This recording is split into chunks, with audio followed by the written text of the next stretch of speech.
Good evening, everybody. Thank you all for coming to the United Democratic Club's Forum for candidates running in November's election for District 8 Supervisor. I'm Patrick Hogue. I'm a reporter for the San Francisco Examiner. Even louder. This is not working? It is working. Okay, is that better? Okay, so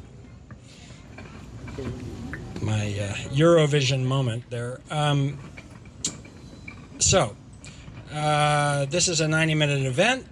I'm your moderator. District 8, as many of you probably know, includes the Castro, Glen Park, Noe Valley, Diamond Heights, Mission Dolores, and Cole Valley. It's currently represented by Board of Supervisors President Rafael Mandolin, who will be leaving after 2 terms. Candidates here tonight are Gary McCoy, former policy director for Congresswoman Nancy Pelosi's Save Our Healthcare campaign; Michael Nguyen, patent attorney and drag performer, producer and activist. Okay. Michael Nguyen, patent attorney and drag performer, producer and activist. Darshini Patel, a political organizer, DoorDash alum, and Health Rights 360 board member. And Manny Yakutiel, owner of Manny's Cafe, Bookstore, and Gathering Space, and co-founder of the Civic Joy Fund. The format for the event will be as follows. Each candidate will have 1 minute for opening remarks. I will then ask a series of questions, and candidates will have 2 minutes to respond. We request candidates not interrupt or engage in direct conversation with each other. Candidates may request opportunities for rebuttals, each of which we suggest be limited to 90 seconds. We won't be enforcing hard cutoffs, but we have someone in the front row who will hold up a sign letting speakers know when they are running out of time, in hopes of keeping the proceeding moving and ensuring that all voices are heard. With that, let's get to it. Michael, do you want to start? Sure. Okay. Hi, everybody. My name is Michael Nguyen. I use he, him pronouns. I also go by Juicy Lou, she, her in drag. I've been here for 20 years up in Twin Peaks. I've been practicing law as a patent attorney for the past 18 years, working in tech. And I'm an elected official on the Democratic Party here in San Francisco, the only one in the race who's been elected to office. I'm also a drag queen named Juicy Lou, and I'm super excited to be here. My platform mainly is on 3 platforms. Affordability, it's just way too expensive to live here. Housing production for working families. I think social housing is a good way to go for building the housing that we need, a huge public investment. And good governance down at City Hall. We have a $16.9 billion budget, and how are we balancing the budget on the most vulnerable among us? My name is Michael Nguyen, and I am challenging the status quo. I'm gonna stomp on it with my little heels, and I'm super glad to see all of you here. Thank you. Okay. Next, Manny. Good evening, everyone. Kind of evening. My name is Manny Yakutiel. I am running to be your supervisor. It's a distinct pleasure to have been sharing these stages/squares with Gary, Darshini, and Michael over the last almost year. I'm running on 3 things: affordability, safety, and joy. We want to build 10,000 new homes in the district in 8 years, get all the folks who are suffering from mental illness and drug addiction off of our streets and into care, and to fill every single one of the 63 and counting vacant storefronts in our district, including the cheese store just a few doors down from here. I am born and raised in Los Angeles. I'm an Orthodox Jew. My father's from Afghanistan, and I came to this city like many of you to start over and find a new family, new home, new community, and this city took me in. And for that, I am deeply grateful and feel a debt of gratitude and responsibility to this place. I have the distinct honor and pleasure of being a small business owner in the city, building something, building a team, building a space, and also during the darkest days of the pandemic, Mayor Lurie and I decided to start a nonprofit to bring life and energy and joy and dollars back to our commercial corridors with the Civic Joy Fund. So thanks so much for being here. I look forward to tonight's conversation.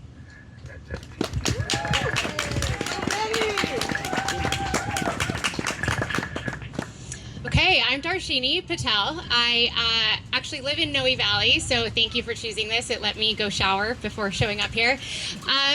Before we start, are my parents here? Because they said they were coming and I don't see them, and I'm like, are they lost? Oh, okay. Okay, I was like, I'm not gonna be able to focus. Okay, awesome. So in 2024, I worked on the Harris campaign, and when I came back, I spent a lot of time thinking about what do I do next. And in that reflection, something I came up with was that we need more people who realize that they work for us. And so if this campaign is a job interview, I'm going to say it plainly, which is that I think I'm the most qualified person up here to do this job. I have led large organizations. I did that on the Obama campaign when I scaled the organization from 0 to 400 in Virginia. I did that at DoorDash, where I launched over 300 markets. I have also led multi-million-dollar budgets, and I have done problem solving across various different perspectives. And when I talk to people about childcare or transit or the sidewalk, we need to get back to basics and get back to execution. And if we can't fix the sidewalk, how can we trust City Hall to do anything else? So excited to chat with everyone tonight about all of the details.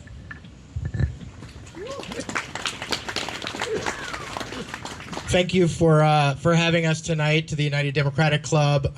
Proud to say that I was an original member of RFK Dems back when the club was founded. Quick shout out to OG board member Derek Rimsky in the back over there. I'm looking to be your next District 8 supervisor. I came to the city in 2002 with the hopes of getting my life started fresh, getting sober from an addiction I had from an early age. And unfortunately, within a number of months, I ended up back on the streets with an even worse addiction and an HIV diagnosis. I spent all of my 20s on the streets in San Francisco. I got sober and found recovery a little over 15 years ago. I was very fortunate to be able to work as a legislative aide for then Supervisor Scott Wiener. They gave me the ability to come off of disability and go back to work full time.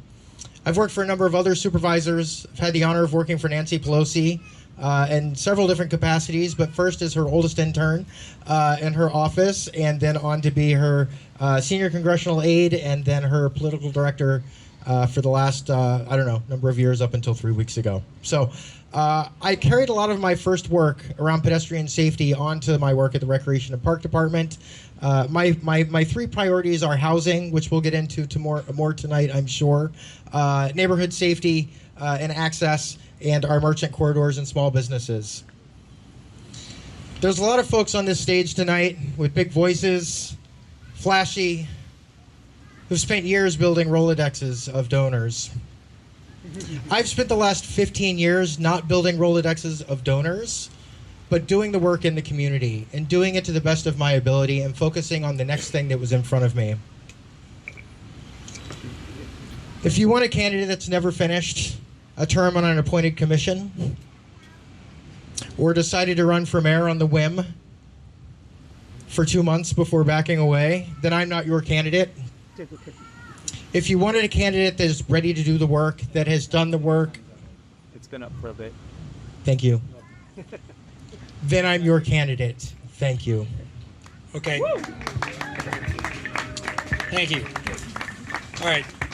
There's been quite a bit of press coverage about a sexual assault allegation from 6 years ago that a political activist reportedly made against Manny Yakutiel, who has denied the charge. What do you think voters should take from this? This is a weird thing. It's like, here we go. Okay, I'll repeat the question. There has been press coverage about a sexual assault allegation from 6 years ago that a political activist reportedly made against Manny Yakutiel, who has denied the charge. What do you think voters should take from this? And I would give that to Manny first. Well, thank you very much for the question. I appreciate the opportunity to respond. These allegations are untrue. I take the allegations very seriously, and I've always said that victims deserve to be heard. But as the SF Chronicle reported, the police investigated the allegations, they found nothing, and decided not to bring charges to the DA, and that is because the allegations are untrue and patently false. Liar. Okay. Do you want to go next? Sure. I'm going to rotate it as we go along. Okay, great. As a woman, I am intimately familiar with sexual assault, sexual harassment, and how hard it can be to come forward. And I think that what this forces us to really think about is the culture we have created, where we have a hard time believing survivors and want to be able to trust whoever they are, these allegations are against. And I think when we consider even the fact that our police department has a 14% clearance rate, which is half the national average, it makes it difficult for anyone to even want to come forward, because why do that if you probably won't even be listened to? So what this has forced for me is more of a conversation around trauma response and around the behavior of assault and the behavior of a community. And if there's anyone in the audience who is experiencing anything, I'm happy to share resources afterward.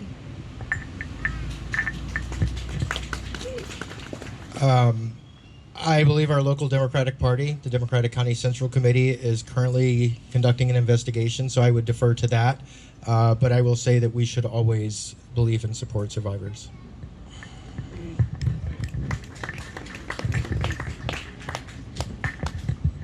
I actually was part of the special committee along with Chair Lily Ho, and sitting through hours of testimony of survivors coming forward, talking about the decades of abuse, and putting forth, honestly, a system that is flawed.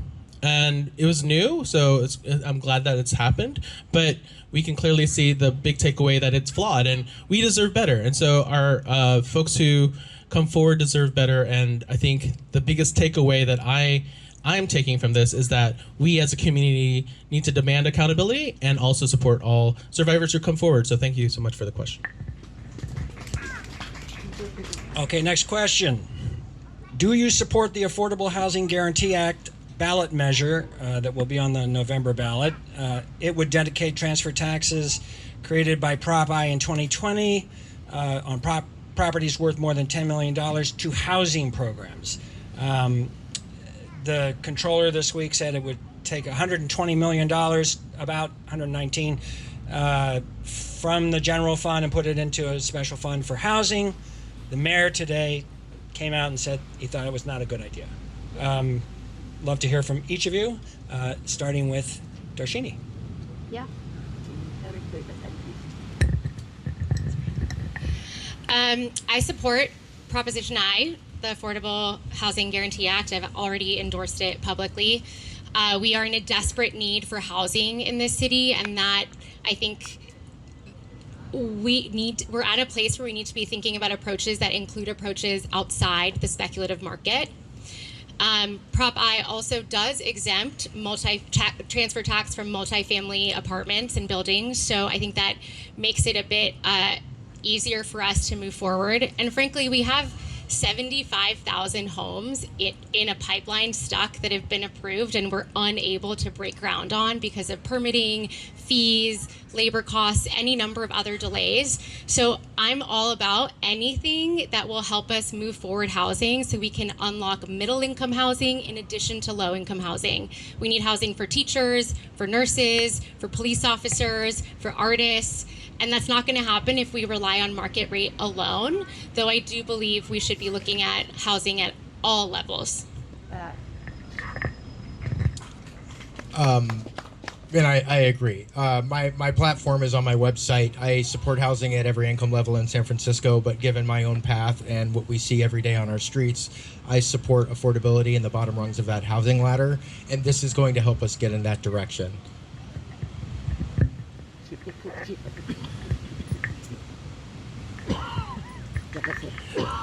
Social housing is treating housing like a public good. And that means taking it off of the speculative market forever, making it permanently affordable, democratically managed. There's lots of different ways to do social housing. It's happening in Austria, in Vienna. It's happening in Singapore. It happens in Seattle. Seattle started it 7 years ago. It's a way to make sure that folks at all income levels are able to pay 30% of their rent, because it's like socialized rents. So higher income folks pay 30%, lower income folks pay 30%. There's lots of ways to do social housing. We can actually have part of that through our small sites acquisition program. And I'm so proud to be also supporting the Affordable Housing Guarantee Act, because those Prop I funds that we passed in 2020 have been kind of just sitting there not being used for its original intent, which is affordable housing and social housing. On day one, I would introduce social housing legislation to make sure that we get going on social housing to create the apartments and units that we so desperately need for working families that are permanently affordable forever. So thank you. Thank you for the question. I support the ballot measure, but it's very complicated for me.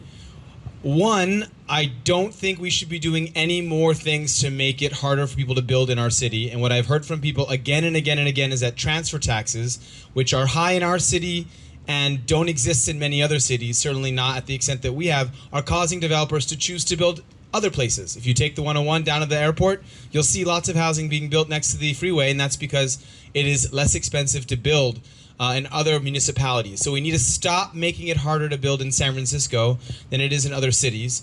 But I think it's a great thing to be able to have secure revenue for affordable housing, so that's why I support it. Also, as Darshini said, what's good about this measure is that it exempts new multifamily residential development, which is good. Now, when I read about it today and I saw that it was going to bring in $120 million for affordable housing, I thought, probably like many of you, that's awesome. That's a lot of money for affordable housing. But then I remembered the recent news about the new 100% affordable senior LGBT housing that's being built on Market Street. Amazing, right? It's taken 7 years from when they applied for their permits to when they're actually going to be able to build this housing. 7 years. And the cost of each affordable unit is going to be $1.15 million. So yes, it's great to have money for affordable housing, but if it takes 7 years and over $1 million per unit to build affordable housing, we will never be able to build the housing we need to actually make it more affordable to live here. So yes, let's get more money for affordable housing, but just as important, and I'd actually say more important, we need to make it a lot less expensive to build, a lot quicker to build, less complicated to build, and frankly, open up a lot more sites to build the affordable housing that we all need in order to live in this city. We got a rebuttal. I don't know. I can just request a rebuttal. The one thing that I just want to point out here is the transfer tax. Anybody have a $10 million house that they're sold $10 million house? That's what the transfer tax that we're talking about, the Prop I funds. That is what's has been attacked by our mayor, and was going to be, the Build Act was going to eliminate the Prop I funds, that transfer tax. And so when my friend here, Manny, is talking about eliminating transfer taxes, that is specifically what he's talking about. The hundreds of millions of dollars of would make a real impact for just everyday San Franciscans. That's what I'm about. I think we need to kind of, you're going to hear a lot of folks talking about affordable housing. You're going to talk about affordability. Just think about who's giving the approach that you best situate yourself with. And my approach is just, I'm fighting for the us's, right? The everyday people, not the people who have $10 million homes or $10 million property that they're worried about a transfer tax kind of delaying their deals, making a deal happen. That's what my friend here, Manny, is talking about in eliminating transfer taxes. And so I'm glad that we're all in agreement here to support Prop I and the Affordable Housing Guarantee Act this summer. But I just want to make sure people understand that, when our mayor is talking about eliminating taxes to free up more housing, it's really eliminating taxes for people who make a lot of money on these deals and want to get the deals done. Thank you so much to my friend to my left. I appreciate the point. I did say that I do support the bill, and that is because you're right. The way it's constructed does really try to target transfer taxes on some of the properties that make sense to be taxing additionally. The controller recently came out with its percentage of recommended inclusionary zoning. This is the percentage of new affordable housing that we should require in new development. It's getting a little wonky here. But the recommended was 0% from our controller. This is not a political figure. And the reason is because right now, with the cost of materials, the cost of borrowing, the cost of labor, and let's be honest, the extra 17 to 20% that our city uniquely adds onto every single new unit of housing through things like transfer taxes, impact fees, zoning, it basically does not pan out to build any housing in the city, even at 0% inclusionary. So I love the idea of trying to get hundreds of thousands of new affordable units in the city and likewise hundreds of millions of dollars. But we need to be honest with the fact that housing is not getting built in our city right now because it is too expensive to build. Until we fix that problem, we will continue to see no cranes in the sky and 3-bedroom apartments in the Castro going for $15,000 a month to rent, which I found out last night is currently on the market at Church and Market. $15,000 a month to rent a 3-bedroom in our district. Great. All right. Moving on to another tax question. Do you support the regional sales tax and city parcel tax measures that are on the ballot to pay for transportation, in particular Muni? If they pass, what Muni service should be expanded if possible? And if they do not pass, what do you think should be cut if needed? And we will start, where are we? With Gary, yes. Great. All right. Didn't realize I was off there. I absolutely unequivocally support the two transit measures, the regional measure and our local transit measure. Every several years, we're coming back trying to figure out how we're going to fund our public transit in San Francisco. And I appreciate that both of these measures will give us a significant boost in funding to not just make sure we're saving our transit, but that we can expand it. I want to make sure that we're expanding transit later at night and earlier in the morning. San Francisco is a service industry town. It always has been, always will be. From the days of the gold rush to our research and medical innovation to the tech booms, the tech bust, the AI boom, and the people that make this city run through all of that have been our service workers, and they need to be able to reliably get to work on time. And we need to make sure that our people that are going out to our nightclubs and our entertainment, nighttime entertainment, can get home after that. And so I would be expanding hours of our public transit in the city for sure. In terms of what I would cut, that's a tough question. I live in Twin Peaks. During COVID, the 37 got cut, the 33 hardly ran.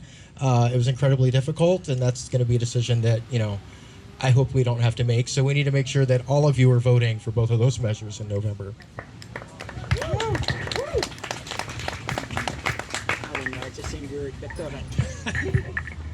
I wanted to share.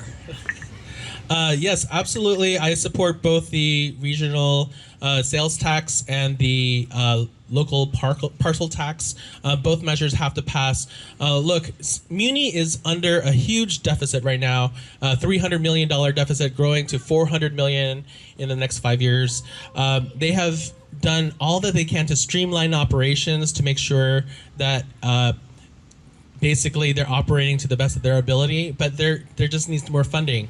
And like Gary was saying, every now and every couple of years, we're being nickeled and dimed as homeowners, as renters, as small business owners to pay for these huge parcel taxes and general obligation bonds and various things.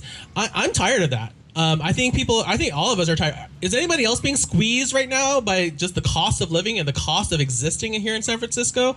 We need to think bigger. We need to expand our revenue stream. We need bigger ways to capture income. We need to reform Prop 13. We need to close that corporate loophole. We need to advocate at the state level for a local income tax for our maybe people who make over $100 million. We have a $1 trillion IPO coming, and we have no way as San Francisco to capture part of that wealth. That is the kind of supervisor that I'm going to be, a supervisor that fights for everyday people, everything, all the things that we need, and in this incredible, the richest city in the richest country in the world. How are we doing? As far as this, we have to do another parcel tax. We have to do another sales tax. That's not right. We deserve better. We need to shake up the status quo, and I'm the person to do it. As far as the answer to the question, 37 bus is the bus that I ride every day, and it'll be cut if we don't pass this. So I would also be very, very sad.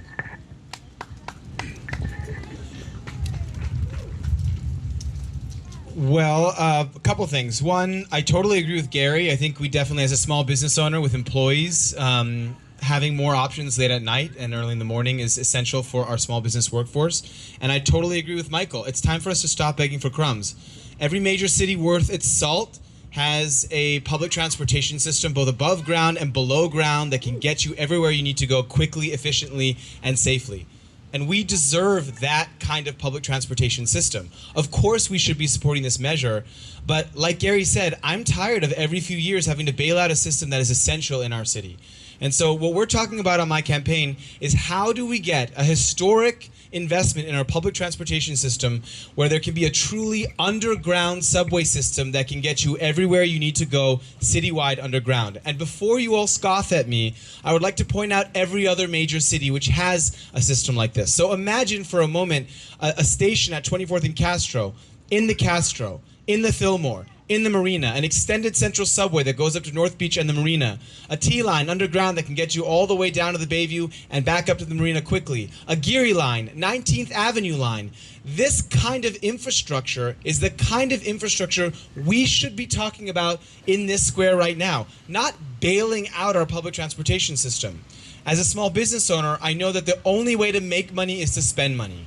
So I understand that the idea of billions of dollars of investment in our public transportation system at a time where we're begging for crumbs seems difficult to comprehend. And that is exactly the kind of vision that you deserve from your supervisors. Because with a system like that, that's when we can get 60, 70, 80% of San Franciscans taking public transportation, funding public transportation, using public transportation. So that is the vision that we have on this campaign, and we can make it real. We can build it.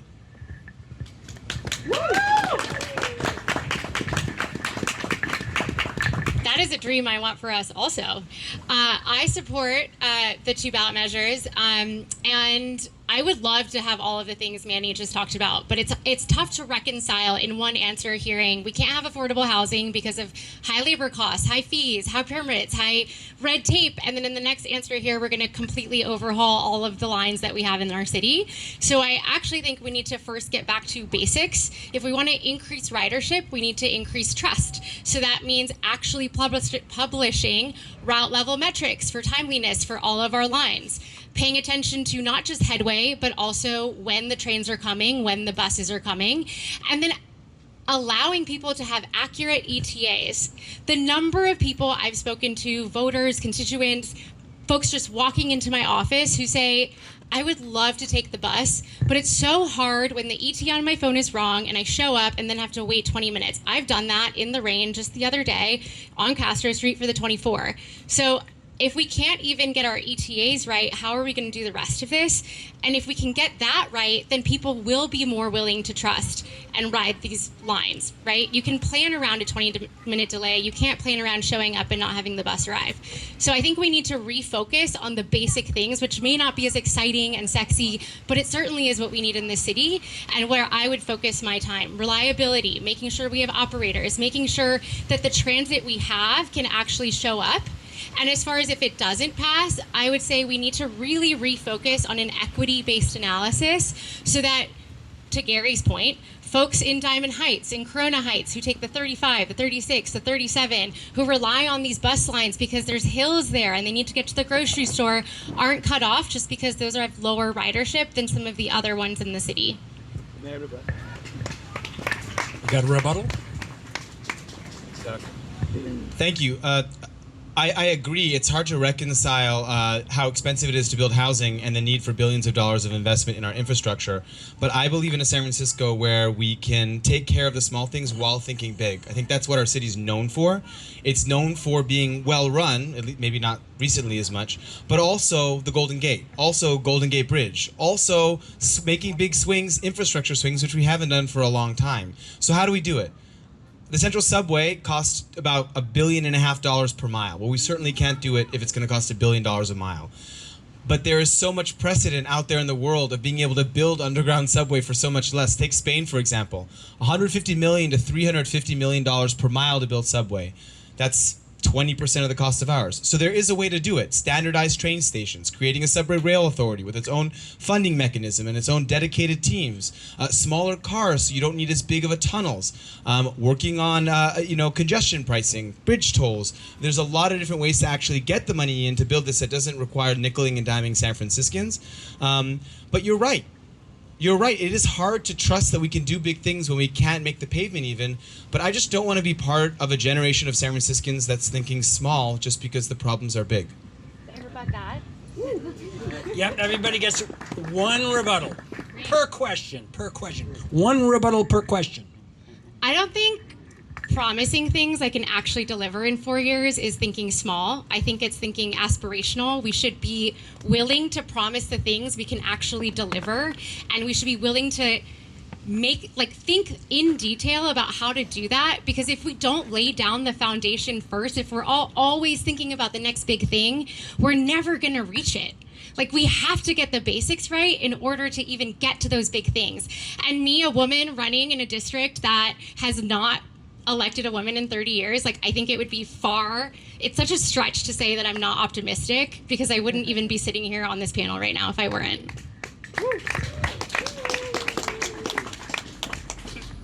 We have many issues in politics in San Francisco, many, and I think we all can agree on that. One of my bigger concerns is that so many times our legislators make big promises and have big ideas, and we should always shoot for high goals, absolutely. We don't even have a full city of protected bike lanes. We're lacking in some of the most basic infrastructure in San Francisco. We can't even get Valencia Street bike lane correct the first try. So I think we need to think about the things we actually can get done in 4 years, potentially 8 years once we're supervisor, before we start thinking about digging tunnels through the entire city. I think it's a great idea, but there's a lot of other priorities. There's people sleeping on the streets. There are people that need to access treatment for addiction. There are people that can't even afford to live in the city. I have a member of my team that stood in a line today for a one-bedroom apartment in the Castro to see it. Like, that's crazy. That's the things we need to be focused on right now, and not these huge pie-in-the-sky ideas that are wonderful, but we're not going to get there in 4 or 8 years. Okay, so sticking with transportation, what should take priority when vehicular traffic, transit lanes, parking, bike infrastructure, and pedestrian space are in conflict? Is there an example in District 8 where you would change the current allocation of street space? I'm absolutely in favor of prioritizing people over cars. Look, I am a car owner, but I don't like it, and that I wish that walking, biking, public transit are the best ways to get around the city. I was the past president of Livable City that runs our Open Streets program, Sunday Streets, and that's kind of where I kind of learned through osmosis through my friend Tom Radulovich, past BART board member. But here's the thing, 17th Street right now is kind of a hodgepodge, is a main thoroughfare for bicyclists, but it's not really built for bicycling, right? And it has these weird things. There's not protected bike lanes all the way through. I am a supporter of better 17th Street, better and safer 17th Street, having dedicated bike paths, having bulbouts, having the built infrastructure prioritize people.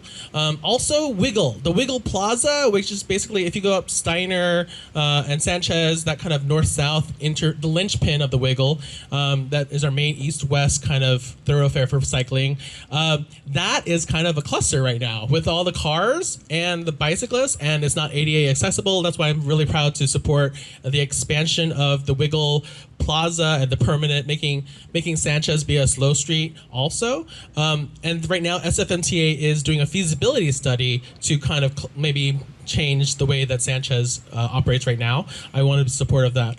The other thing is, here in Noe Valley, we have slow Sanchez, and I think, does everybody love slow Sanchez?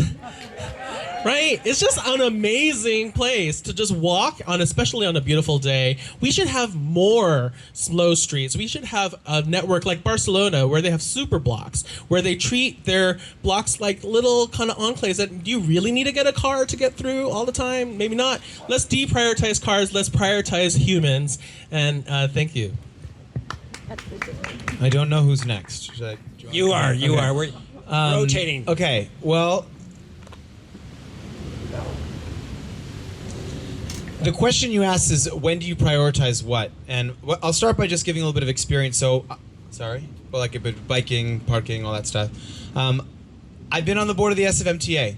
I've actually had to make these decisions. It's easy to talk about this stuff, but when you're in the chair and you're hearing from residents, you're hearing from business owners, you're hearing from people who have been killed, who know people who've been killed, who've been injured, that's when the rubber meets the road, as it were, and you actually have to make these decisions. And I'm really proud that when it came time to actually do the thing, which, you know, not anyone else up here has had to do, I voted for 25 plus miles of protected bike lanes, over 30 miles of transit-only lanes. We made 16 slow streets permanent. voted to allow 30 slow streets, made JFK car-free. So when the time came to actually create streets for mobility, I was there. My vision for this is, right now we're kind of making it all a little shitty, frankly, to get around the city. Sorry to use a swear word. But, you know, we have bike lanes. They could be so much better. We have slow streets. We could invest so much more in them. You can drive around the city, but anyone that drives around would tell you that traffic is super congested. You can never find parking. And so I don't think we have to create false choices. I think it's time that we create pathways to get around the district, get around the city that are safe and joyous. So let's connect all the slow streets. Let's double down on the slow streets, make them truly slow. Let's create a connected network of protected bike lanes to get around the city so that if you have a bike, you can get around the city safely. And yes, Michael, we need to make sure that 17th Street stops being a death trap for people who are trying to take 17th Street to the Castro. And yeah, if you're driving, I don't want to live in a city where driving is a ragey experience, which means we should try to make it somewhat possible to find parking and not have people sitting in traffic all the time. We can do this. We can be a city where you can drive, you can bike, and you can roll and walk and feel safe and joyous. That is the vision that I have for how our streets will act and work in our city.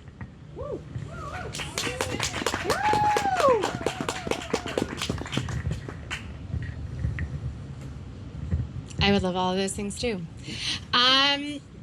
This is where I get back to basics, and I just, I feel like I'm a broken record, but everything is about foundations and basics. And when I hear people talking about bike lanes and parking and bus stops and accessibility ramps, I feel like there's someone with a perspective on everything, and we end up in these big arguments. So I have proposed something for every issue area if there were a dedicated D8 Solutions Council. What if there is someone who is aging and needs to be able to drive their car and can't get on the bus line because the frequency isn't high enough? So they need parking also, but maybe they don't qualify for ADA. They're also business owners who want meters and homeowners who want free parking.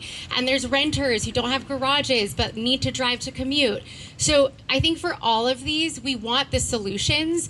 I was a biker for a long time. I biked everywhere when I lived in New York. I bike less here because I don't have the cardio for these hills, but I aspire to that.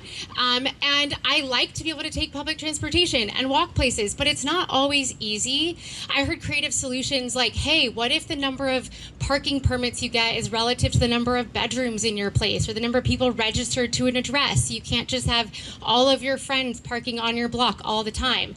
I think that if we were to get people together and think cohesively, then we can also work together to find those solutions that work for everyone and end up with a pathway that people will be excited to use. And in the same way, I think we need to be thinking through what the right way is to coordinate across the relevant commissions and offices and departments so that you don't have a situation where DPW is doing one part of it and Transit's doing another and Parks and Rec is doing a third, and none of them are talking to each other because they each know their lane. And then you end up with some of the problems like the traffic circle in Glen Park or the bike lane. I guess this isn't D8, but on Valencia. But like the ramps and the hairpin curves in Corbett Heights. I think we need to be thinking more holistically about all of these solutions.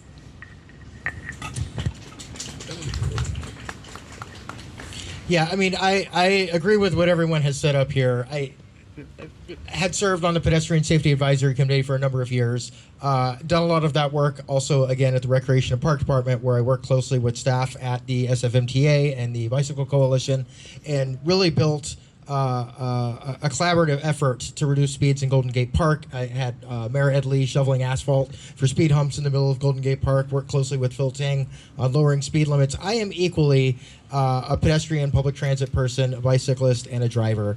I understand the perspectives. I understand that we have merchants in some of our corridors that require people to drive. I'm probably not going to stop by Cliff's and buy things for a project at home and take it on the bus. So it needs to be done thoughtfully. We absolutely should be prioritizing pedestrian safety, but I think equally we need to be working on more education around what that safety looks like for everyone, for every mode of transit. And yeah, I don't want to repeat what you all said, so I think most of us are pretty much in alignment on this topic. No, apparently not. We got a rebuttal. Yeah, I just want to kind of address one thing that was mentioned as far as where the rubber hits the road and making hard choices. Look, I sit on the Democratic County Central Committee, and when Prop K came before us to close down Sunset Dunes, which is a beautiful park, I was one of the voters who made sure to cast my vote yes on Prop K. So we wanted to close that down, and it's like the third most visited park here now in San Francisco. Look, I have been in positions where we have huge deliberations and big budgets. Livable City, as I mentioned before, has our Open Streets program, millions of dollars of government contracts that have been basically canceled because we apparently don't prioritize public health. What I wanted to really talk about is basically how do we actually sit in San Francisco, in one of the most public transit rich cities, and then also kind of say we should have Waymos and Ubers and all these things. We closed down Market Street. We can have a better Market Street, and that's just one example. But I'm just not the person who is going to be talking about, public transit and walking and biking, and then talk about let's have more Waymo. So we just saw a big Waymo Armageddon on July 4th, and we need to really, what causing traffic is Waymos. Waymos cause traffic. Okay. Next question. Do you support the police department's use of license plate readers, drones, and other surveillance technologies to combat crime, given that the police say they have been catching violent criminals using them? Is the current balance a good one? If not, how would you enhance safety in the city? Oh, I'm first. All right. You guys look so cold right now. I have to say, you are all like, it's a very sad tableau in front of us. I do support the use of this technology. I think with some asterisks, as you can imagine. I think in San Francisco in 2026, we can find out a way to give our police department the tools they need to fight crime, while also protecting our civil liberties. This is not a super complicated thing to do. We should have a camera system. I remember on the day that the pandemic started, I was taping up my sign to the window of my small business saying we'll be back in a couple weeks, and I heard gunshots behind me, and someone was shot and killed across the street at Alhambra, the Indian restaurant, my neighbor, and I ran across the street into the shop to my shocked small business owner neighbor, and the guy had run away, and there were no videos. I remember the police came to me and they said, "Do you have any cameras?" We had to send an email to my building manager to get approval for the police to then come into the building to sit and watch the video footage of someone getting murdered. All right, that's not the kind of technology we should have in a world-class city to fight crime. And I think we should give the police the tools they need to stop crime in our city. And I don't support having technology that can get fed to the federal government led by a tyrant. I don't think we should have technology that can be used by ICE to disappear our brothers and sisters and our neighbors in the city.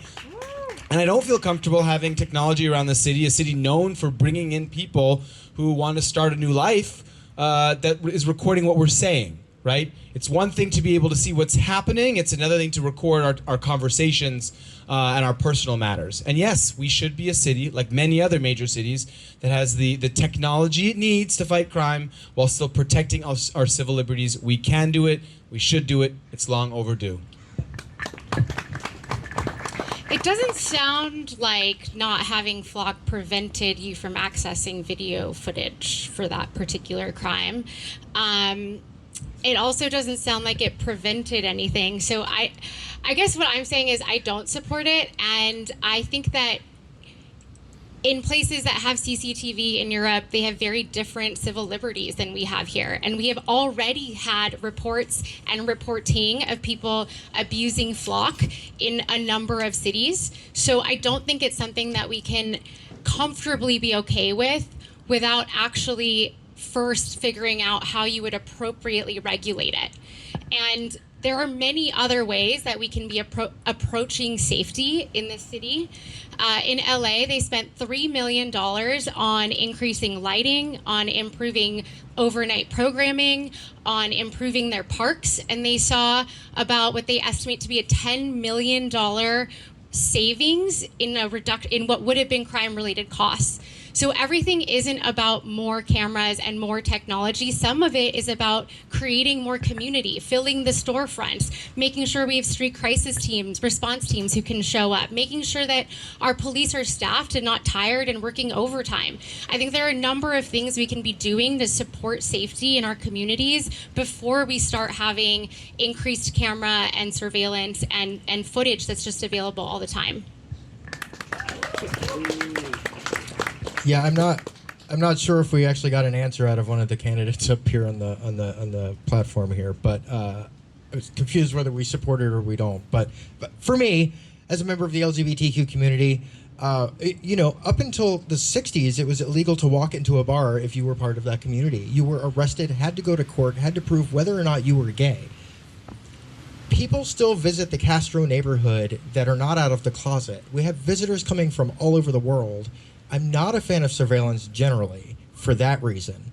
I'm not a fan of surveillance where, despite the crime and the attempts to be able to solve a lot of these issues and address criminals in the city, which is something that's needed, until we get there, we need to make sure that we're not also building a database where partners and ex-partners are following the whereabouts of people throughout the city, where people are accessing these license plate reading information and sharing it with other. We don't even know if ICE has accessed these. We only know that generally 2 times this has been unauthorized access, hundreds of instances. We don't know exactly who accessed that.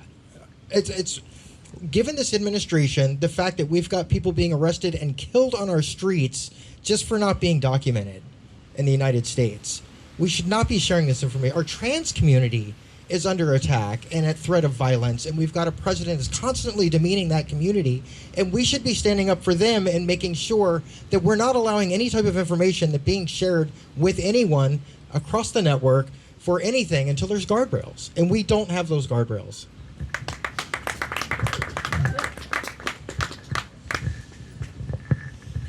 So I believe the question was, are we in support of the flock camera surveillance systems and more, or what should we be doing around policing?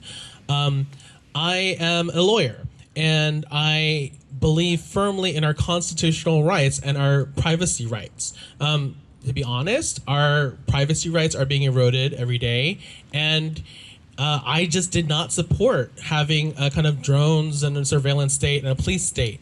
I don't want to live in that. That's just not kind of the world that I want to live in. I think at the same time, there is a need for safety and policing. And I believe in community policing, and much like Darshini was talking about, we do need more folks' eyes on the street. It keeps us safe. Who keeps us safe is we, the community keeps us safe. I've been talking to a lot of neighbors, and people do feel like the kind of safety and things happening downtown, the cleaning up of downtown, is really just spreading folks and folks who are experiencing mental health crises and unhoused folks into D8. And that's not what we want. We need to protect our neighborhoods. We need to keep us safe. But I don't think the way to do that is through drones and through these flock cameras. In fact, I want to deflock San Francisco. We don't need that right now. What we also don't need is kind of facial recognition. Look, I'm a patent lawyer, right? And so once you have video and data out there, there are sophisticated artificial intelligence systems that can track people and their movements about where we are. This is the reality. That's called Palantir, by example. We need to be actively standing up for our civil rights and our civil liberties, and that is the kind of supervisor that I'm going to be. Okay. Next. Wrap it up? I don't think, are we... Is that right? It's a 90-minute event, right? All right, so you'll let me handle that, right? They're so cold. They really are. Everyone is so We could cold. have fire pits. Yeah.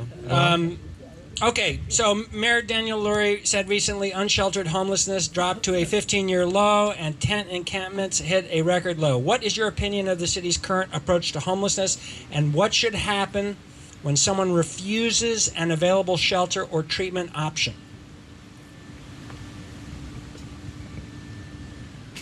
That's your.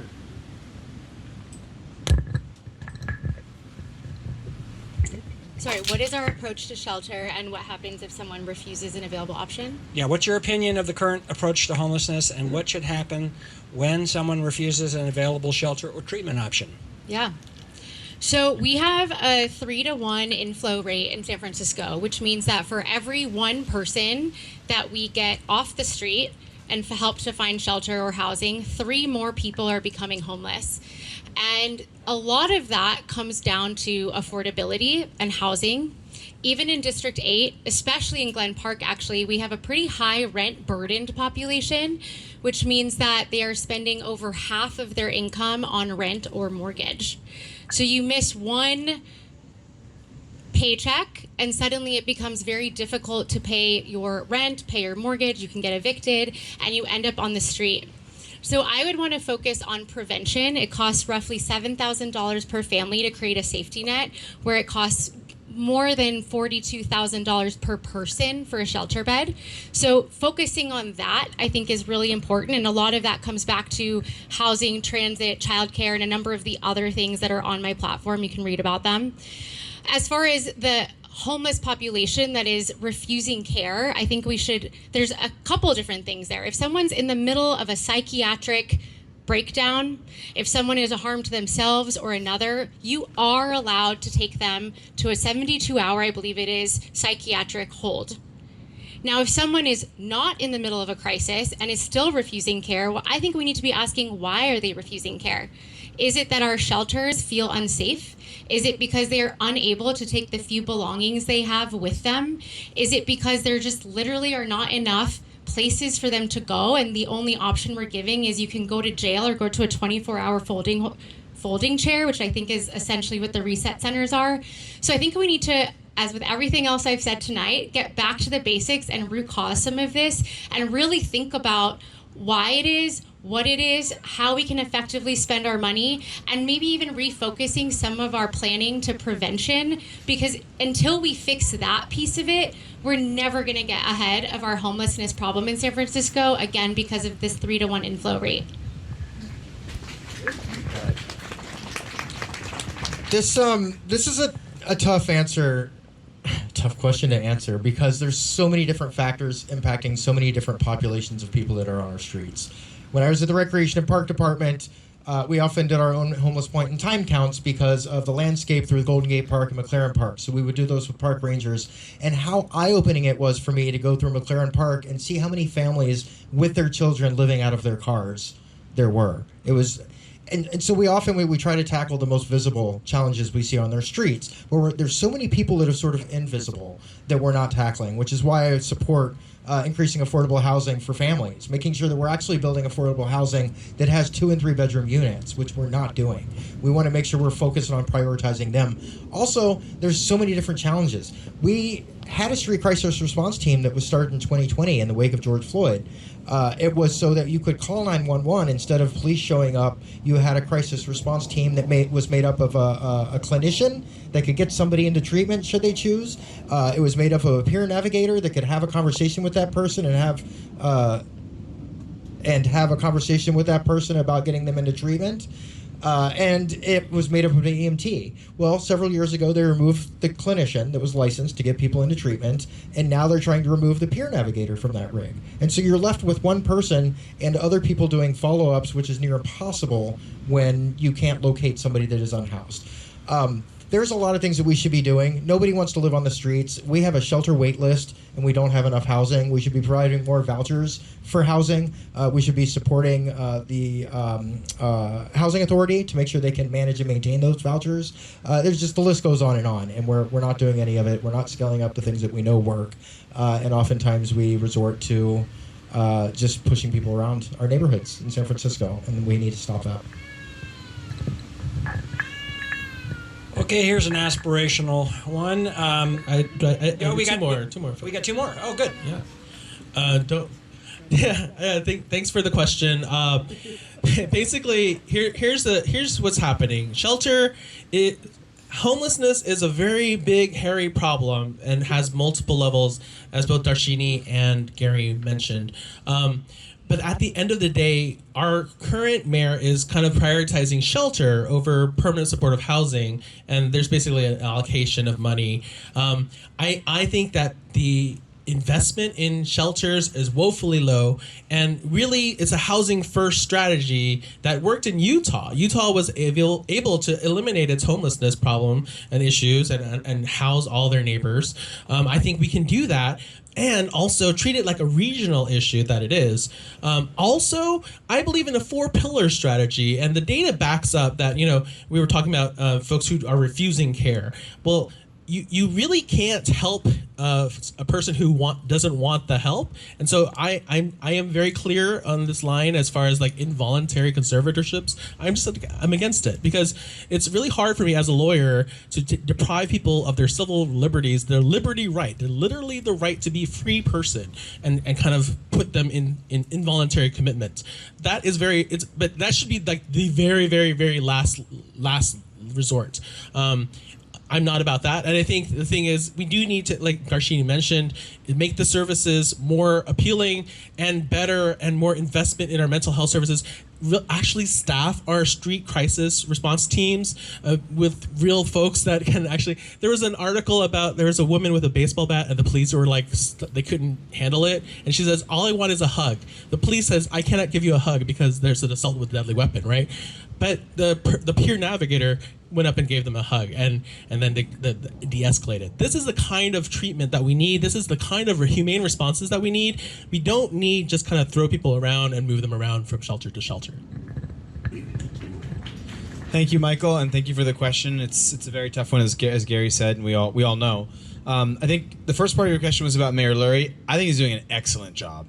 I think he's doing an amazing job. And I'm running because I want to keep the positive momentum that many of us are seeing in the city continuing to move forward. We've knocked on over 10,000 doors in the district in this campaign and hosted 143 house parties. And what I hear from the residents of District 8 is a thumbs up to the progress that they're seeing. So yeah, 13% unsheltered homeless reduction, that's great in a short order, and we should keep doing what we're doing and then some. The city spends about $2 billion a year addressing this issue. That's a lot of money. As a supervisor, I think us and you owe it from your board to make sure that that money is being spent on outcomes. How much of that money is actually getting people off of the street, actually getting people into treatment, saving their lives, stopping people from committing crimes. The way I see it, we should be pairing compassion with accountability. We need to remember that the people in our streets are brothers, sisters, mothers, grandmothers, daughters. We treat them like we would treat our own members of our family. And it is the least compassionate thing we can do to let someone die on the streets, which is ostensibly what we are doing now in our city. So we should do a better job of holding our money to an outcomes-focused metric. We should definitely, as Michael said, hold our regional and our federal partners more accountable to solving this problem. We cannot house everyone in our city. A city does not have the resources to do it. We spend $350 million a year on permanent supportive housing.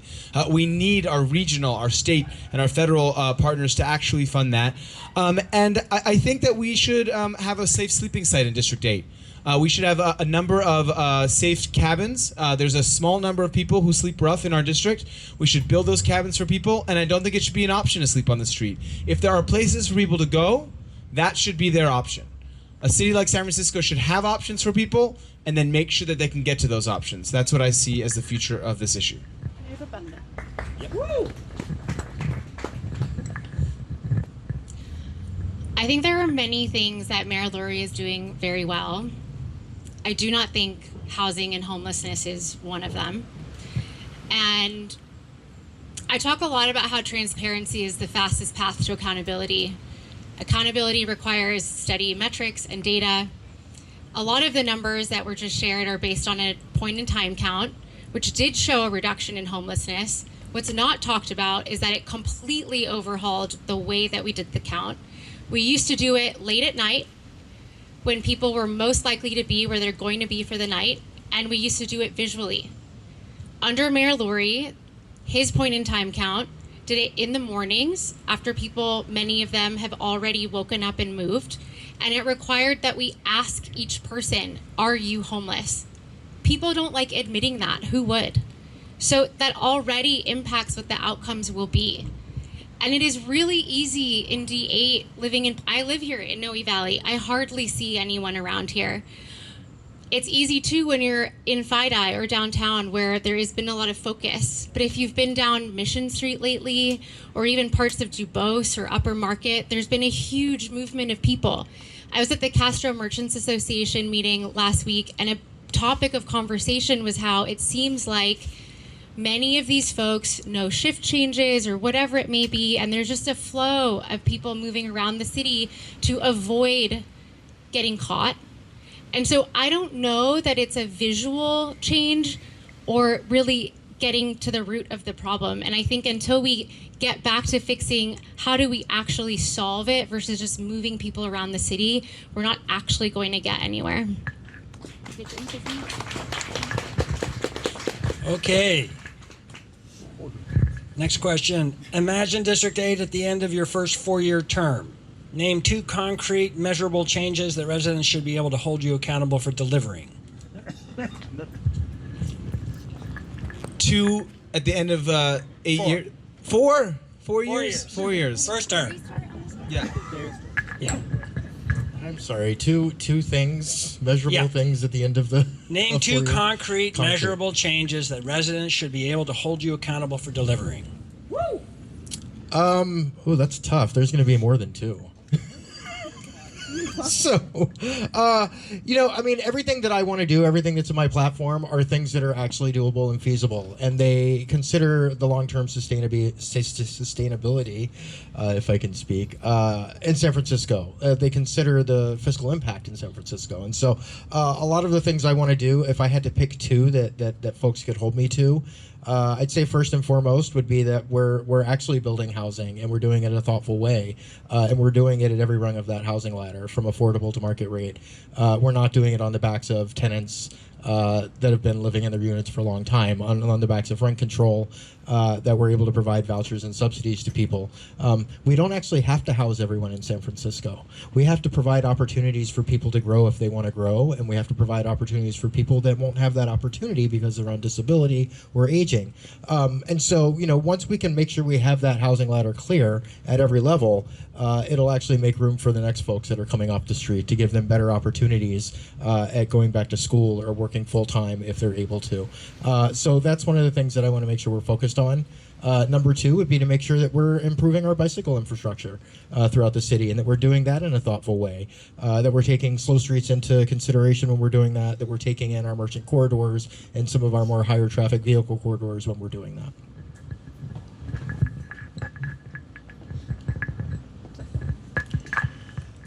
This is a great question. Look, 2 concrete things. I'm going to name 4 because I'm Asian and I have to do more than just bare minimum. Talking about social housing, again, just thinking about ways to create more housing stock permanently. Look, there's 17,000 units that are fully entitled right now. They just need funding. Let's build those housing. Let's make sure we incentivize small landlords to open up their space and have housing available to folks. But social housing specifically, look, I came here 20 years ago. Tomorrow is actually my 20-year San Fran anniversary. And I lived in an SRO. I landed in an SRO because there was no housing for me and I was transferring law schools. I was able to find an apartment here, luckily, but thanks to a small landlord. But, a lot of small landlords I'm talking to folks at farmers markets and at the doors, they're just not excited to be in the rental market. So we need to figure out ways to incentivize them. Also, it's just really hard to be a young person and live here in San Francisco. We need to expand free muni for under 26-year-olds because basically transitional age youth are struggling. Everybody is struggling, especially drag performers. By the way, shout out to drag performers because they are making it. They're trying their hardest, and we can make it easier for them to move around the city. We also have to figure out how to figure out all these empty storefronts. There's 63 now, 65 empty storefronts.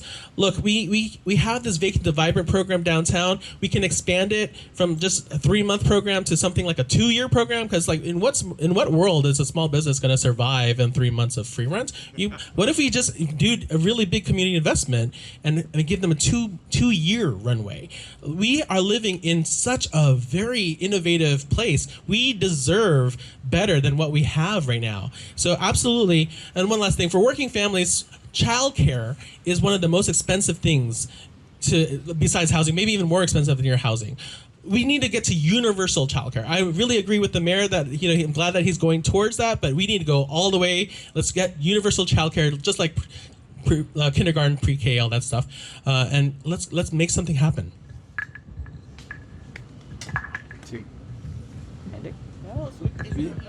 Are we skipping it? No, I've lost count, so I don't know. It's confusing. Go ahead. Okay.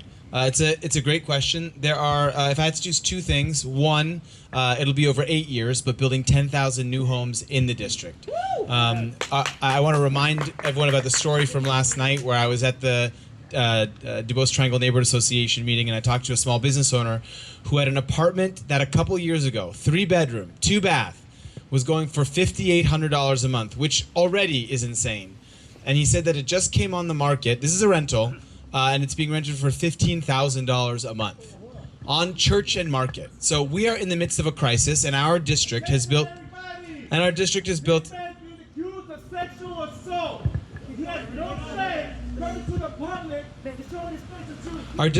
122 new units of home a year in the last 10 years, and in the 10 years before that, it's built 64 new homes a year.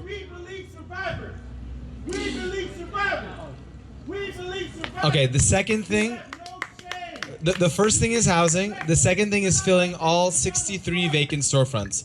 So our district has 63 vacant storefronts across the district. And as a supervisor, my goal in the first 4 years is to fill every single vacant storefront. Now, it's not something that I'm talking about theoretically. I'm a small business owner myself. I was president of a merchant association, and I was on the Small Business Commission. So this issue, filling vacant storefronts, is something that I have a direct experience with. It's something I'm excited about. And on day 1, I would meet with every single landlord of a vacant storefront to figure out why that storefront is vacant. So the 2 things is 1, 10,000 new homes in 8 years. And the second thing is to fill every single vacant storefront, all 63 of them, in the first 4 years. Thanks, everyone.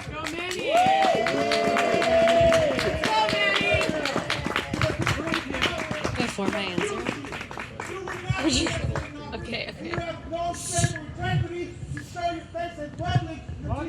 Sir, it's my turn now. Can I speak at least? Thank you. Okay.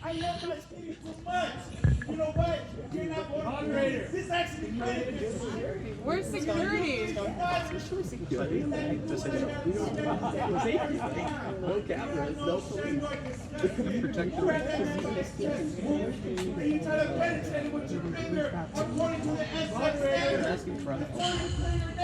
Hey, buddy. Hey, buddy, look, we're trying to. You should be ashamed, but I know you're not ashamed. I don't really want to hear you. We're kicking you for not too low for you. You can surround me, and I'm not afraid, bro. Yes, sir. Born and raised, from the heart, bro. I love the city. Free Palestine. Goodbye. Free Palestine. Free Palestine. Okay. That's right, baby. So I would focus, what was it? My 2 things that I would promise. Well, I guess similar to Gary, I've been very intentional about my platform. I think, the only candidate with a very thorough, full platform on my website. And everything that's on there is something that I believe I can accomplish in 4 years without also significant extra budget. Two of the things I would love to promise are, one, a housing pipeline. We talk about these 10,000 homes. I would love to build them all. Right now we have 75,000 homes that are in our pipeline. 20,000 are stalled. So it doesn't matter how much we deregulate or rezone if we can't even build the homes we've already approved. So I want to launch a public pipeline. We have datasf.org, which already exists and has most of the city's data on it, but there's more you can access once you're behind that curtain.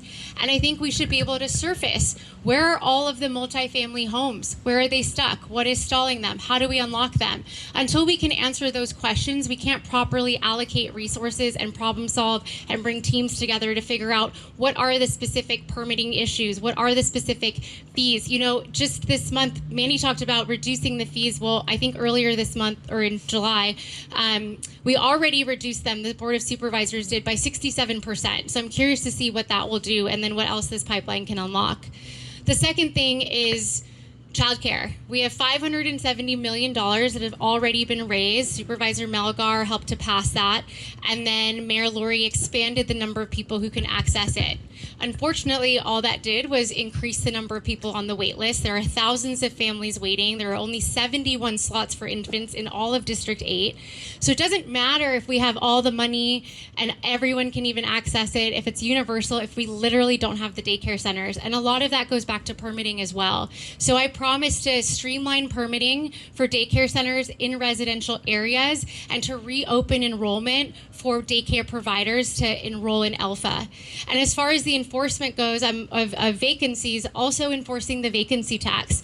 There are 63 vacancies, but there are also so many more. The cheese shop right here is not listed as part of those 63 because many, I think over 200 properties have never even filed their vacancy tax. So until we enforce the vacancy tax, we can't actually accurately assess how many open storefronts we have and then approach that problem accordingly. No, I think Gary. Okay, this is. Yep, rebuttal. I just want to touch on, Manny mentioned 10,000 units, and look, I heard this pitch on Monday actually at the YIMBY Forum, and what kind of was, I'm a drag queen and I love the fantasy. I love unicorns and rainbows, and I want to promise you the world also. But I'm not going to promise you unicorns and rainbows just to win your vote. Just like 10,000 units is really just not grounded in reality. He also speaks about a special district that is kind of, pausing regulations. That's what I'm hearing is lawlessness. Like, laws are on our books for a reason. I'm a lawyer, and then also the last part. Sorry, I have to talk about the prop queen of it all. Just kind of Manny putting the thing. You should have been there. You had to be there. It's just like I wonder if you have would you have a prop? Okay. It was basically the planning code. It's just too windy. Yeah. It's really heavy regulations and it's hard and everything. But like deregulation, you should just throw out all of our planning code. I do believe planning code is it should be more streamlined. It should be more edited. As a lawyer, we can make it better, but we don't just kind of like do lawlessness. I don't know. That to me, it's just it's unicorns and rainbows. I would love unicorns and rainbows too. So, but specifically, social housing is something very much. It's on the ballot. The Affordable Housing Guarantee Act, Prop I. Vote yes, Prop I, and we can have it. Seattle has it. Why can't we be innovators again and invest hugely into public, community-owned housing? That is what social housing is, permanently affordable forever, democratically managed. We can make it done in the next 4 years. Thank you, Michael. It was a great prop. If a little bit of lawlessness gets us thousands of more units and it doesn't cost $15,000 a month to rent a 3-bedroom, then bring it on. Because we are the most expensive and complicated city in America to build housing. It costs over $1 million to build an affordable housing unit. So what we have been doing, everyone, is not working. And the way we know it's not working is because no one can afford to live here or move here. So we do need to flip the script. We do need to change how we're doing things. And yeah, we need to take some big swings at it. Thank you for giving me the opportunity to tell everyone how we get to 10,000 new homes. 6,000 new homes on Market Street by building a housing priority district where for 8 years we do remove the barriers to building housing on the main street in our city. I am excited, I'm enthusiastic about a Market Street with thousands of new people, and Market Street can take a lot more density. We all agree thousands of homes should be built at the Safeway site at Church and Market. 3,000 new homes by developing on underutilized large plots of land in our district, and we've already assessed these sites and we found them. Places like the Police Academy and the Safeway on the top of Diamond Heights. Places like the Salvation Army site at the corner of Cesar Chavez and Valencia. There are a ton of places in the district that need housing, deserve housing, and yes, 1,000 new homes in 8 years by incentivizing our small landlords and property owners by turning their garages and their backyards into studios. There are thousands of garages in our district sitting there underutilized. What if we actually incentivize homeowners to turn those garages into studios so that people like us, when we first moved here, could actually find a place to land our head? So that's how we get to 10,000 units. It is not pie in the sky. It can be done. We just need to believe it can be done.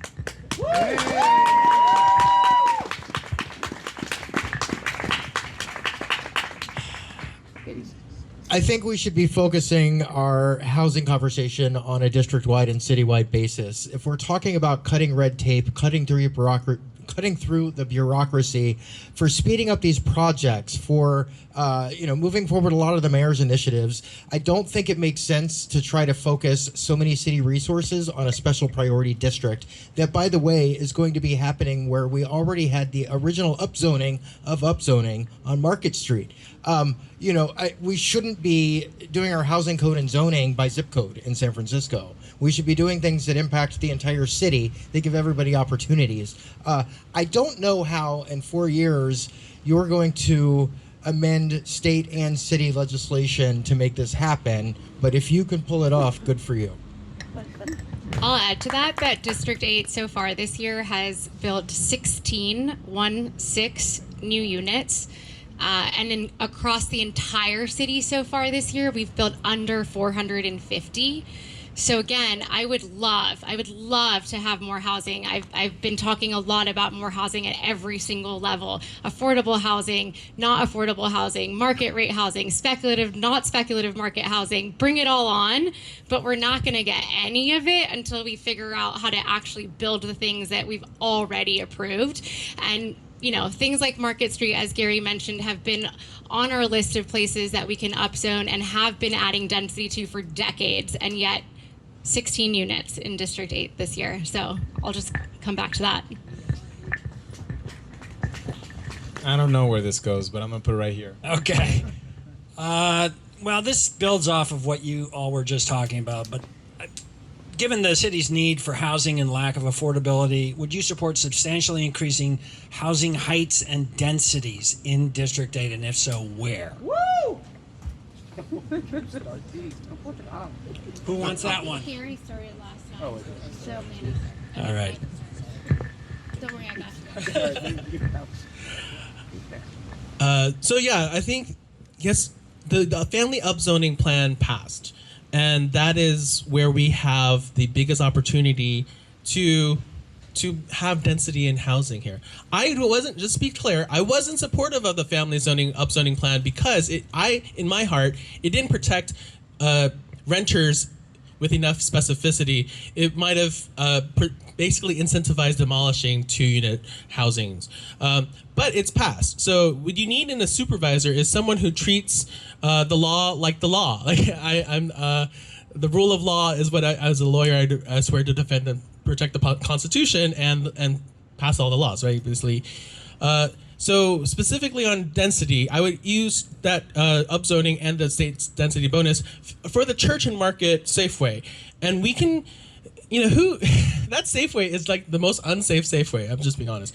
And it's just, we need to replace it and we can have something better. We can actually do it in 3 phases where we build Safeway on the bottom and then mixed income housing on top of it, right at the frontage of the sidewalk at Church and Market, eliminating that.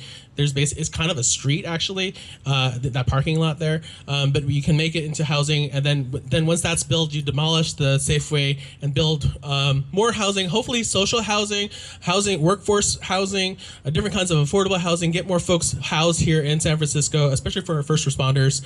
And then there's that last wing, that kind of where the Jamba Juice used to be and the Wolf Camera, that part of the parking lot and that strip can also turn into more housing. We can have density in transit-rich neighborhoods, which there are a lot in District 8.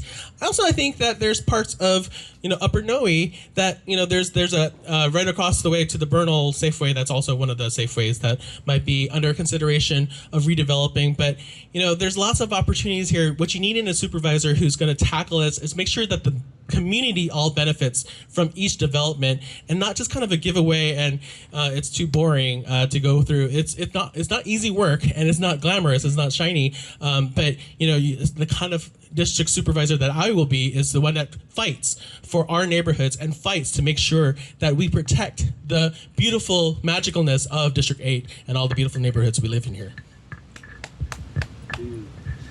Thank you, Michael. I do think we should be increasing the height and density in the district if we're actually going to take this seriously.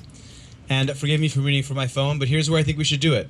100 Church, 160 Church, 55 to 69 Belcher Street, 2140 Market Street, 2135 to 45 Market Street, 1930 Market Street, 1939 Market Street, 1968 Market Street, 1975 Market Street, 2000 Market Street to 2086 Market Street, 2357 Market Street, 2390 Market Street, 2399 Market Street, 2400 Market Street, 443 to 455 Castro Street, 2112 15th Street, 2201 Market Street, 2222 Market Street, 2285 to 2295 Market Street, 2317 to 2335 Market Street.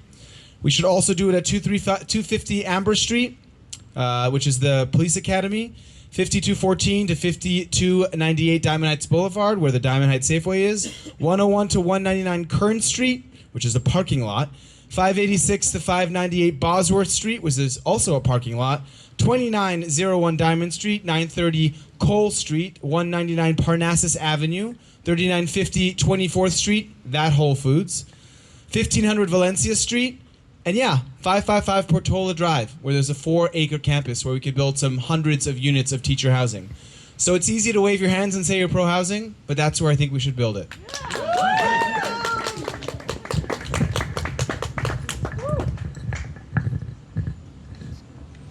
I would love to build in all of those places too. Thanks for doing that research.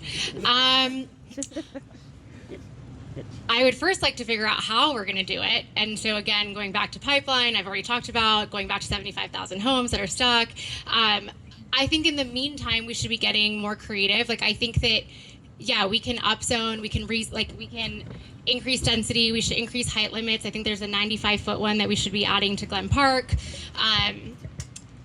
But ultimately, if we still have 10,000 homes that are vacant and we have landlords who are nervous, like small property owners, homeowners who are nervous to rent out their ADUs and their extra spaces because of certain tenant protections, and we have tenants who are nervous that they'll never be able to grow their families or who are aging but can't move out of their homes, we're going to end up in this like locked and stagnant situation that we're in right now. So aside from streamlining permits and figuring out our fees and working across all of these departments, I also think we need to be having and being more comfortable having some uncomfortable conversations, bringing together landlords and tenants unions and saying, hey, if I am not a big landlord and I just have an ADU, what are some of the things that we can be doing to meet each other in the middle so that we can unlock some more of these homes and make more places available to folks? I think we should be thinking about having a second affordable site here at any one of the locations that, maybe the 4-acre site. 1939 Market that Manny mentioned actually has already been zoned for affordable housing and is already underway, but it's the only affordable housing planned for all of District 8 at the moment. So if anything were to happen to that site, we don't have anything left. So we need to find another one. We should also think about, hey, is there a place here where we could have daytime services for the folks who are unhoused, whether that means it's a space where they can go to do laundry or take a shower so that they can maintain their jobs, or if it's a place where we actually have shelter units for the folks who are on the street. There's lots of queer youth, lots of aging populations that are unhoused, and in the Castro especially. And so I think beyond just rezoning and changing height restrictions, we need to first think about what we're facing today, and many of those issues are blocked at the moment.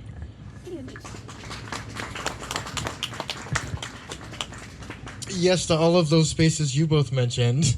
I would like to add Glen Park BART station. We should absolutely be doing more there. In fact, we can probably work out a deal with BART itself to make sure that's happening. And then, of course, I am so sorry. Am I interrupting you guys? Okay, just checking. And also making sure that we can do more height and density down Church Street and on the J line.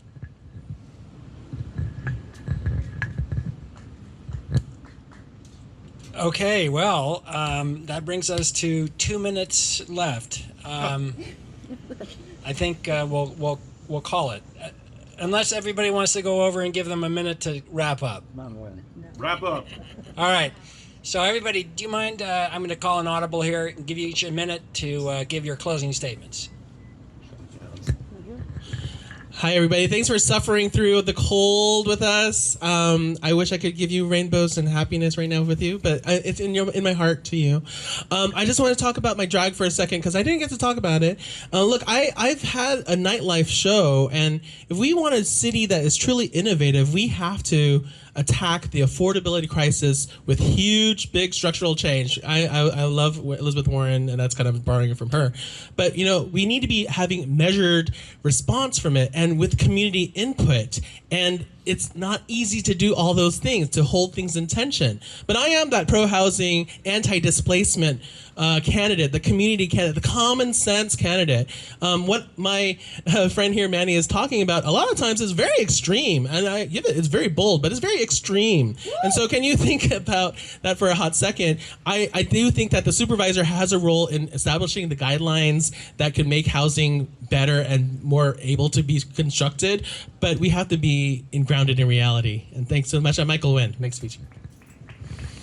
Thank you so much. Thank you very much to Lily Ho and all of UDC for organizing this, and to Gary, Darshini, and Michael, and Patrick for being here, and for also being in the cold, and all of you for showing up in the evening in the cold to listen to politics. The three things that I'm running on, and the three things that I will do if you elect me, is affordability, safety, and joy. It's to build housing. It's to get folks off the street who are suffering, and it's to fill all the vacant storefronts in our neighborhood. This campaign, I'm sitting up here, but there are block captains in the audience. There are 10,000 doors that have been knocked. There are 143 house parties that we've hosted. This is a grassroots campaign that represents District 8. If you want the same old, there's options on this stage that you can choose from. But if you want someone that's actually built things, if you actually want someone that's created in this city, if you would like to elect our builder supervisor, someone who's a member of this community, who has been a part of this community, and is also going to let common sense lead as one of you, then I'm your candidate, I'm your guy. Let's win in November. Thank you very much.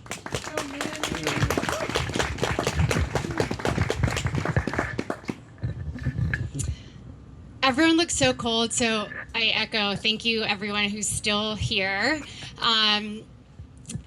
Look, when I decided to run, many people told me I was delusional to run in District 8. And I won't lie, it's very intimidating to run as a woman here. A woman has not won in 30 years. I think the Spice Girls were still on tour last time a woman won. But I'm excited, I'm passionate, and I'm not going anywhere. And when I talk to the voters who are coming into my office, or the volunteers who show up every single day, and all the conversations that I'm having, it's really reinforcing that I'm not the only one here who's ready for a change. The status quo has not been working for us. And I think actually having real plans and real ideas in itself is kind of a bold idea. And I'm tired of seeing people running on promises instead of plans they can follow through on. And I'm just excited. I'm so excited to be here. And I got tired of waiting for someone else to do this. So that's why I'm doing it. And if anyone out here wants to ask me questions after, I'll be in the audience. We have anything to push on. And we have a really big canvas launch on Saturday. So if you also want to see something different in office, come join us.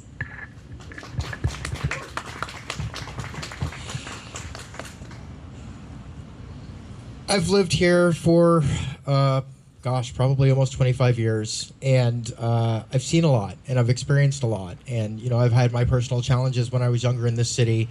I've had great professional opportunities, and I have always loved this city. On our worst day, it's still better than anywhere else in this country, and I've had the honor of traveling a lot for previous jobs. I can say that without hesitation. We need leadership in San Francisco that, again, is rooted in reality. That's a voice of reason, that's pragmatic, that gets things done and focuses on the issues at hand in front of us. We need to make sure that we're tackling some of our longest standing issues by creating longer term strategic planning. Instead of trying to get everything done in a news cycle or in a 4-year term to run for the next thing up the chain for higher office, we should be focusing on the constituents in this city and in this district 100% of the time for that full length of that term. And I intend to be that person, and I will fight for this district and this city just as hard as I fought for myself when I was on the streets and as hard as I fought for myself in recovery. Okay, thank you, everybody, for coming out. That's a wrap.